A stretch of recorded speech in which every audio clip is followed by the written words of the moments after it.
अखेर छगन भुजबळांची मंत्रिपदी वर्णी. भुजबळांच्या एंट्रीने नाशिकला चौथं मंत्रिपद. भुजबळांकडे अन्न व नागरी पुरवठा खातं सोपवण्याची शक्यता.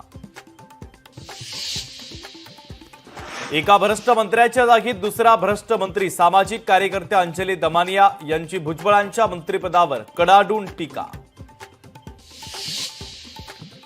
मंत्रिमंडळाच्या बैठकीमध्ये महत्त्वाच्या घोषणा. राज्यात गृहनिर्माण योजनेला मंजुरी तर धुळ्यातील सिंचन प्रकल्पालाही मंजुरी. मुख्यमंत्री देवेंद्र फडणवीस उद्या महत्त्वाची बैठक घेणार. बैठकीमध्ये खरीप हंगामाचा घेणार आढावा. ज्योती मल्होत्राच्या चौकशीमध्ये नवे खुलासे. पाकिस्तानसह चीनचाही दौरा केल्याची माहिती. ज्योती मल्होत्राच्या लॅपटॉप आणि मोबाईलमधून आणखी खुलासे होण्याची शक्यता. ज्योती मल्होत्रा चीन पाठोपाठ पाकिस्तानच्या पाठोपाठ बांगलादेशला देखील जाण्याच्या तयारीत. पाकिस्तानी एजंटच्या मदतीनं बांगलादेश दौऱ्याचं केलं होतं नियोजन. ज्योती मल्होत्राच्या व्हॉट्सअॅपमधून धक्कादायक माहिती. ज्योती मार्फत रॉ एजंट्सपर्यंत पोहोचण्याचा आयएसआयचा उद्देश. कटाची संपूर्ण योजना ज्योती मल्होत्राच्या चॅटमधून उघड. लग्नाचा आमिष देऊन माझ्याकडून भारतीय लष्कराची माहिती गोळा करण्याचे प्रयत्न. चौकशी दरम्यान गजालाचे दानिश्वर आरोप.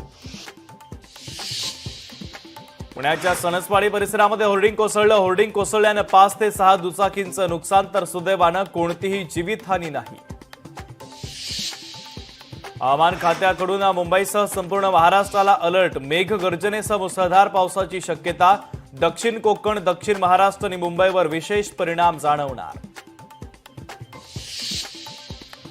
मुंबई शहर आणि उपनगरामध्ये ढगांच्या गडगडाटासह जोरदार पाऊस. लोअर परळ, कुर्ला आणि अंधेरीमध्ये पावसाचा जोर कायम. पाणी भरल्यानं अंधेरी सबवे वाहतुकीसाठी बंद. कल्याणमध्ये इमारतीचा स्लॅब कोसळला. ढिगाऱ्याखालून 9 जणांना बाहेर काढण्यात यश. इमारतीचा स्लॅब कोसळल्यानं 6 जणांचा मृत्यू.